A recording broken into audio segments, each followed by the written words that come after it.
Assalamualaikum warahmatullahi wabarakatuh. A'udzu billahi minasy syaithanir rajim. Bismillahirrahmanirrahim. Wa idza talaqtumun nisaa fabalagna faajalahunna فأمسكوهن بمعروف أو سرحوهن بمعروف ولا تمسكوهن ضرارا لتعتدوا ومن يفعل ذلك فقد ظلم نفسه ولا تتخذوا آيات الله هزوا واذكروا نعمة الله عليكم وما أنزل عليكم من الكتاب والحكمة يعظكم به واتقوا الله واعلموا أن الله بكل شيء عليم صدق الله العظيم. Bismillahirrahmanirrahim. Assalamualaikum warahmatullahi wabarakatuh. Bismillahi walhamdulillah wassalatu wassalamu ala rasulillah wala haula wala quwata illa billah amma ba'du. Mari bersama-sama kita panjatkan puji dan syukur atas kehadirat Allah Subhanahu wa taala yang telah memberikan nikmat serta karunia-Nya kepada kita semua sehingga pada pagi hari ini kita bisa kembali berkumpul di acara ngopi, ngobrol perkara ilmu. Ngopi yuk. Sebelumnya saya akan terlebih dahulu menyapa Bapak Ustadz Ahmad Haris Riswanto. Assalamualaikum Pak Ustadz. Waalaikumsalam warahmatullahi wabarakatuh. Gimana kabarnya Pak Ustadz? Alhamdulillah sehat, baik. Alhamdulillah sehat. Semoga pemirsa Sinpo TV dimanapun berada juga diberikan kesehatan. Amin, amin ya robbal alamin. Nah pemirsa Sinpo TV, untuk topik ngopi kita pada pagi hari ini yaitu halal tapi dibenci. Nah, apakah itu? Kita akan mendengarkan penjelasan lebih lanjutnya. Silahkan Pak Ustadz. Assalamualaikum warahmatullahi wabarakatuh. Alhamdulillahi wahdah. Summa salatu wassalamu ala rasulillah. Sayyidina wa maulana Muhammad ibn Abdillah wa ala alihi wa ashabihi wa man tabi'a rusydah amma ba'dah. Jamaah yang dimuliakan Allah dan juga pemirsa Sinpo TV dimanapun berada, semoga kita semua menjadi hamba-hamba Allah yang terus melakukan perbaikan. Amin ya rabbal alamin. Tema kita pada pagi yang berbahagia ini adalah halal tapi dibenci. Perkara yang boleh tapi dibenci. Kira-kira apa itu, Bu? Cerai. Cerai ini perkara yang diperbolehkan, tetapi ini adalah solusi paling terakhir, maka dibenci oleh Allah pada dasarnya. Ini berdasarkan hadis yang diriwayatkan oleh Ibnu Umar, dari sahabat Ibnu Umar yang diriwayatkan oleh Imam Abu Dawud dan Ibnu Majah.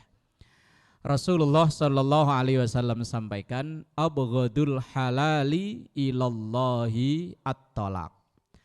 Perkara yang paling dibenci dari hal yang halal adalah at-talaq, cerai. Ini kita pelajari bukan untuk diamalkan, tapi supaya kita terhindar dari peristiwa ini. Walaupun seandainya kok sangat terpaksa terjadi, ya sudah. Pada dasarnya hukum cerai ini ada beberapa macam hukum. Yang pertama, ada kalanya cerai itu malah kena hukum wajib, harus. Kalau seandainya dalam rumah tangga itu justru malah kemadharatan yang terjadi. Yang sang istri mungkin selalu kena KDRT, lakinya galak, bentar-bentar nabok. Kalau lagi mukulin kayak Hansip mukulin maling sendal, ketebak, ketebuk. Lah kemudian satu sisi sang istri juga sama, nggak pernah taat, nggak pernah patuh, selalu ngelawan. Lah kalau ini yang terjadi, nggak ada harmonisnya sama sekali, malah yang terjadi setiap hari berantem aja, sampai menimbulkan kerusakan fisik, maka ya justru malah dianjurkan untuk pisah. Siapa tahu dengan berpisah ia akan bisa menemukan kehidupan baru yang lebih baik. Ini yang pertama. Yang kedua, bisa jadi cerai itu dihukumi sunnah, yaitu apabila sang suami udah tidak sanggup lagi untuk menafkahi sang istri, baik nafkah lahir maupun nafkah batin, sementara dikhawatirkan sang istri justru malah melakukan hal-hal yang tidak terhormat. Mohon maaf kalau bahasanya agak kasar. Seorang istri seandainya udah enggak mendapatkan nafkah dari suami, dikhawatirkan justru malah ia nyari nafkah dari laki-laki lain. Maka seperti ini malah lebih baik pisah. Kemudian yang ketiga, kok empat, kecepatan. Ada hukum cerai itu haram, tapi ini bagi suami, yaitu ketika seorang suami menjatuhkan talak, menjatuhkan cerai saat istri lagi haid. Sang istri sedang haid, kemudian entah karena masalah apa, kemudian suami menjatuhkan talaknya, maka sang suami terkena hukum haram. Cerainya dalam satu pendapat ulama dikatakan tetap sah, tapi yang kena dosa suami. Nah kemudian yang keempat, ini hukum asal, yaitu perceraian itu hukumnya makruh. Tadi di awal saya katakan cerai ini adalah solusi yang paling terakhir. Kalau sudah cara A, B, C udah nggak ketemu, mediasi udah nggak ketemu, ya udah perceraian itu cara yang terakhir. Lah untuk lebih mendalami itu, cerai itu terbagi menjadi beberapa macam bagian.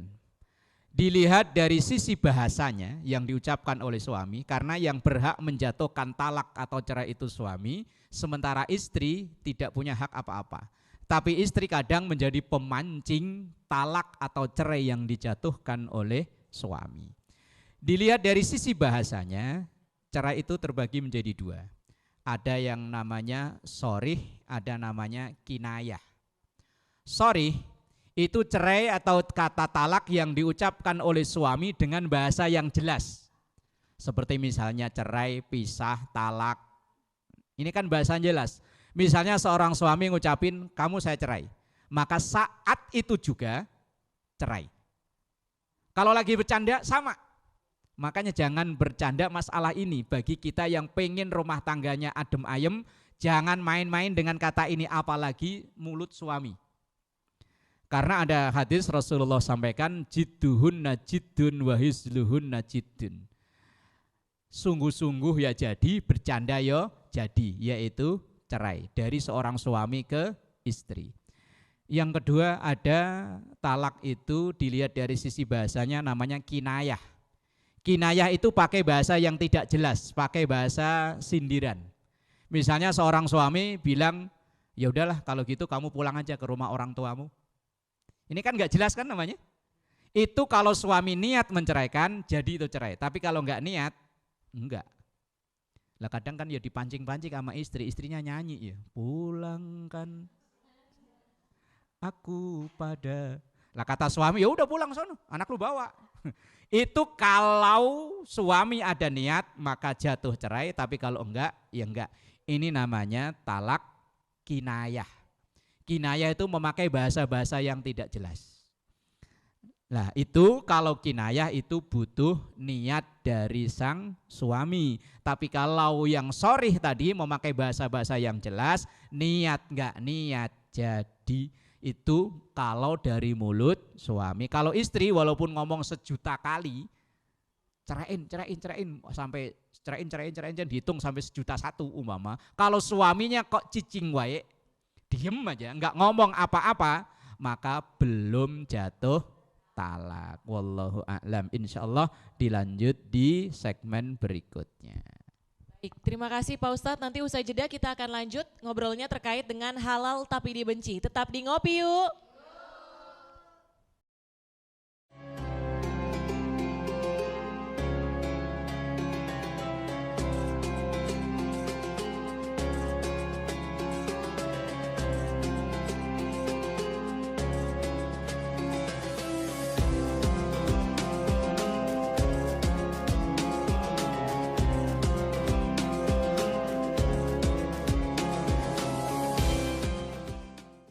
Alhamdulillahirabbil alamin, kita masih dalam acara ngopi, ngobrol perkara ilmu. Ngopi yuk.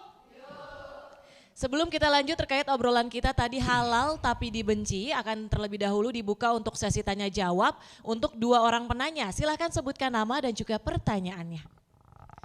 Assalamualaikum warahmatullahi wabarakatuh. Waalaikumsalam warahmatullahi wabarakatuh. Mau bertanya Pak Ustadz, bagaimana hukum istri yang menuntut cerai kepada suaminya?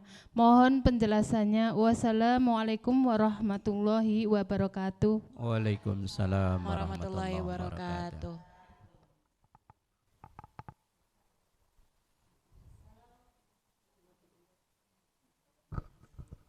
Assalamualaikum warahmatullahi wabarakatuh. Waalaikumsalam warahmatullahi wabarakatuh. Izin bertanya Pak Ustadz, saya Ibu Rima dari Bekasi. Alasan apa saja yang dibenarkan untuk bercerai? Mohon penjelasannya Pak Ustadz. Assalamualaikum warahmatullahi wabarakatuh. Waalaikumsalam warahmatullahi wabarakatuh. 2 pertanyaan Pak Ustadz. Yang pertama, bagaimana hukum istri yang menuntut cerai kepada suaminya? Dan yang kedua, alasan apa saja yang dibenarkan untuk bercerai? Silakan Pak Ustadz. Baik, jamaah yang dimuliakan Allah dan juga pemirsa Sinpo TV dimanapun berada. Yang pertama, apabila ada seorang istri yang menggugat atau menuntut cerai kepada suami, dalam Islam hukumnya seperti apa? Ada satu hadis yang bersumber dari sahabat Sauban, diriwayatkan oleh 5 perawi hadis.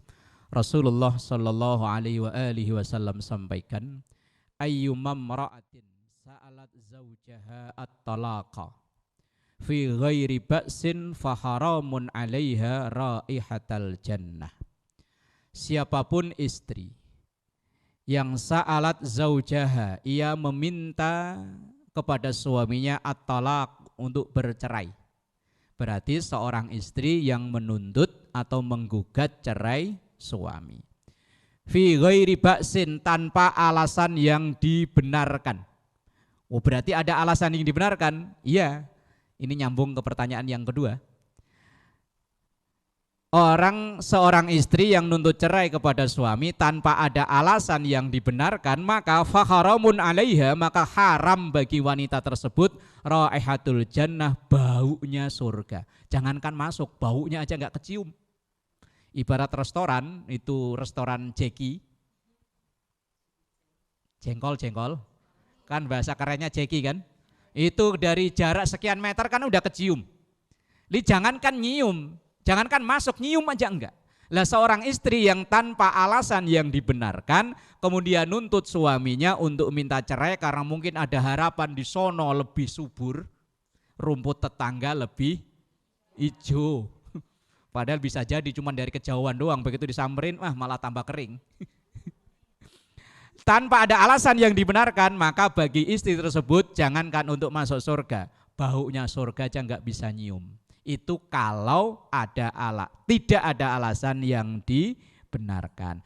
Lalu kalau ada alasan yang dibenarkan, ya boleh. Misalnya berarti langsung nyambung ke pertanyaan kedua. Seorang istri boleh nuntut atau alasan-alasan yang dibenarkan untuk bercerai. Misalnya salah satu dari entah suami entah istri sudah tidak bisa menunaikan kewajibannya. Kemudian diantaranya enggak ridho, maka boleh untuk menuntut cerai. Misalnya kewajiban suami menafkahi istri, baik zahir maupun batin, lahir batin. Sementara dia udah enggak bisa. Kemudian istri tidak ridho karena tidak dinafkahi, maka istri boleh untuk mengajukan gugatan cerai. Seperti sering kita dengar itu loh, kalau pas akad nikah kan dibacakan sigot taklik.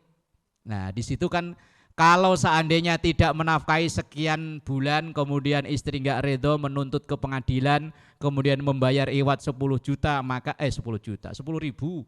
Ya. Kalau hadir di akad nikah loh, pada selfie mulu sih, nggak pernah dengerin sih ya. Lemak-mak pada selfie aja, sekali-kali dengerin loh biar tahu. Kalau istri nggak ridho kemudian nuntut ke pengadilan dan pengadilan mengiyakan, maka jatuhlah talak 1.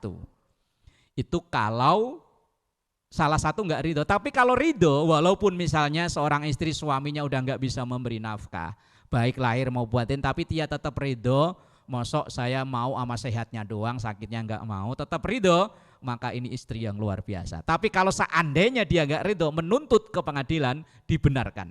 Karena suami udah nggak bisa memberi nafkah. Kemudian antara keduanya sudah tidak ada kecocokan atau mungkin malah seringnya berantem aja. Kayak tadi di segmen pertama kan, sang suami kalau lagi marah tangannya, kakinya nggak terkendali, kayak Hansip nangkep maling sendal digebukin ya loh, ketebuk. Kan jujur malah melanggar undang-undang negara ya, KDRT ya. Lah sementara istrinya mulutnya nggak kekontrol. Suami pulang kerja capek-capek, dimaki-maki, dasar laki-laki, wes udah nggak harmonis sama sekali. Kalau dipertahankan justru malah makin hancur dua-duanya, maka lebih baik bisa. Ini alasan yang dibenarkan. Kemudian alasan yang dibenarkan lagi ketika salah satu dari suami atau istri melakukan dosa-dosa besar dalam agama, kemudian pasangannya enggak ridho, maka boleh untuk mengajukan gugatan cerai. Jadi kalau kita di Indonesia, biasanya kalau kedua belah pihak mengajukan gugatan cerai, biasanya dimediasi dulu, islah dulu, dicari kenapa sebabnya sampai bercerai. Nah, hakim akan mempelajari itu, kalau memang itu alasan bisa dibenarkan, maka hakim akan menjatuhkan cerai. Tapi kalau alasannya tidak dibenarkan, biasanya hakim akan memberi waktu kepada kedua belah pihak untuk perbaikan. Tapi kalau udah mentok, ya udah jatuh cerai. Nah, itu beberapa alasan yang dibenarkan atau diperbolehkan untuk cerai. Kemudian tadi di segmen awal sudah saya sampaikan dari sisi lafadz, cerai itu ada sharih, ada kinayah. Tapi kalau dari sisi efek atau akibatnya, cerai itu juga terbagi menjadi 2. Ada yang namanya tolak atau cerai roja'i. Tolak yang masih ada kemungkinan untuk rujuk, untuk kembali. Lah, tolak roja'i ini ada batas waktu masa tenggang. Kayak nomor handphone aja ya. Ada namanya masa iddah. Ketika misalnya pagi seorang suami sama istri berantem, kemudian suami pas kontrol atau gimana terucap kata cerai, maka saat itu juga udah bukan suami istri. Tapi asal belum melewati masa tenggang, untuk rujuknya gampang. Asal masa iddah belum habis, asal misalnya pagi berantem, lah sore malam lah kok hujan gede. Lah terus mepet. Mah, yang pagi maafin ya mak, udah kita rujuk, udah jadi suami istri lagi udah. Tapi kalau nggak ada kata rujuk kok langsung paginya berantem, malamnya berantem lagi. Kalau malam pagi kan berantem, kalau malam berantem yang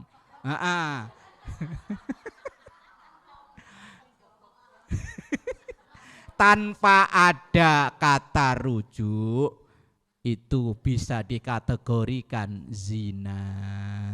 Maka bisa jadi kayaknya suami istri ada hukum cerai yang terlanggar, kemudian dia malamnya ke hubungan badan, bisa jadi itu kategori zina. Lah dikhawatirkan kalau yang itu kemudian jadi anak, nanti anaknya jatuhnya bahaya. Makanya ini kita pelajari biar kita tahu terhindar dari perkara ini. Wallahu a'lam bisawab. Baik, terima kasih Pak Ustadz. Nanti usai jeda kita akan lanjut ngobrol terkait dengan halal tapi dibenci. Tetap di Ngopi Yuk.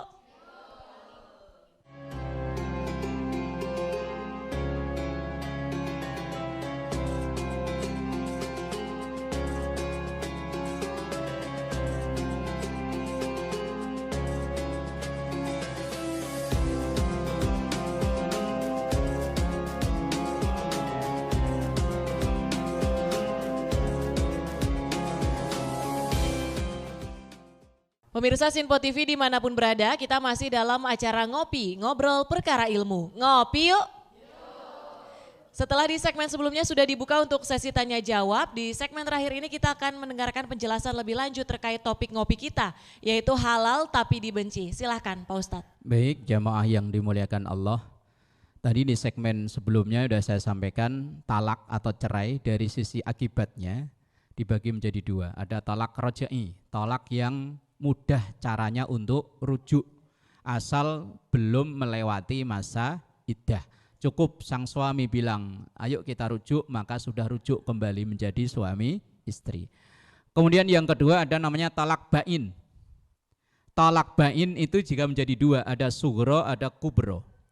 Yang bain sugro itu ketika sang suami mengucapkan kata cerai, kemudian bercerai, sampai masa iddah belum rujuk. Lah masa iddah itu salah satu kuru, yaitu 3 kali masa suci, 3 kali haid. Lah umumnya haid itu kan per bulan, berarti masa iddahnya 3 bulan. Umpama suami istri bercerai bulan Januari, jadi Januari, Februari, Maret, sampai April belum rujuk, kok kemudian Mei baru rujuk, maka rujuknya harus nikah ulang lagi. Tapi enggak perlu nyewa tenda, enggak perlu nyewa organ tunggal, enggak perlu. Lah itu mah nikah bisnis. Orang kalau pebisnis memang begitu. Pokoknya asal ada wali, ada saksi, ada mahar, ya walaupun dulu mas misalnya nanti maharnya cukup nasi uduk sebungkus umpama, boleh. Itu kalau udah masa iddah lewat. Lah ada namanya tolak bain kubro, ini udah nggak bisa balik lagi. Kalau dalam lagu ya talak tilu. Nah, ini misalnya begini, bulan Januari suami istri bercerai, berantem bercerai. Kemudian bulan Maret atau bulan apa rujuk, berantem lagi, cerai lagi, udah 2 kan? Berantem lagi, cerai lagi, 3. Udah 3 kali cerai, ini udah nggak bisa rujuk kembali. Ini yang disebut dengan talak bain kubro. Udah nggak bisa rujuk ini. Bisa rujuk kalau sang istri dinikah sama orang lain. Ini namanya muhallil. Dan antara muhallil suami yang baru dengan istri, dengan pihak pertama, suami yang pertama, tidak boleh ada rekayasa. Misalnya rekayasa begini, bro, nikahin mantan bini gua dong, tapi jangan dicolek-colek ya. Nih saya kasih uang 5 juta. Ini namanya kan rekayasa. Yang merekayasa ini termasuk dosa besar. Harus natural apa adanya. Harus murni, nikah beneran ya harus sudah berhubungan badan. Yuk, masa yang repot dia suami pertama masih cinta, kemudian istrinya dinikah orang lain. Lah yang sono cinta beneran. Ini kan nungguin aja. Iya. Nungguin ya gitu. Ini namanya talak bain. Dan ini kasusnya banyak loh. Ke belakang aja ini, beberapa tahun ke belakang saya dapat curhatan orang dengan kasus seperti ini udah berkali-kali. Udah saya bilang, kamu udah nggak bisa rujuk lagi. Terus istrimu harus dinikah orang lain dengan secara natural dan sudah berhubungan badan. Nanti kalau memang sono cerai lagi, lah kamu bisa balik. Kalau nggak bisa. Waduh, ya terserah. Salah sendiri, Islam udah ngasih kesempatan 3 kali. Cerai, lain waktu cerai, lain waktu cerai, udah nggak bisa. Nah makanya hati-hati, walaupun halal tapi dibenci. Wallahu a'lam bishawab. Terima kasih Pak Ustadz, semoga topik ngopi kita pada pagi hari ini bisa bermanfaat bagi seluruh pemirsa Sinpo TV dimanapun berada. Saya Tiara Dianti mewakili kerabat kerja yang bertugas, pamit undur diri, terima kasih. Wassalamualaikum warahmatullahi wabarakatuh. Waalaikumsalam warahmatullahi wabarakatuh. Nastaghfirullahaladzim lakal ma'bud ya dzal jalali wal ikram. Bismillahirrahmanirrahim. Alhamdulillahi rabbil alamin. Allahumma salli ala sayyidina Muhammad wa ala ali sayyidina Muhammad. Rabbana hab lana min azwajina wa dhurriyyatina qurrata a'yun waj'alna lil muttaqina imama. Wa sallallahu ala sayyidina Muhammad wa ala alihi wa sahbihi wa sallam. Walhamdulillahi rabbil alamin. Wassalamualaikum warahmatullahi wabarakatuh. Astaghfirullah Rabbal baraya. Astaghfirullah minal khataya. Astaghfirullah Rabbal baraya. Astaghfirullah minal khataya.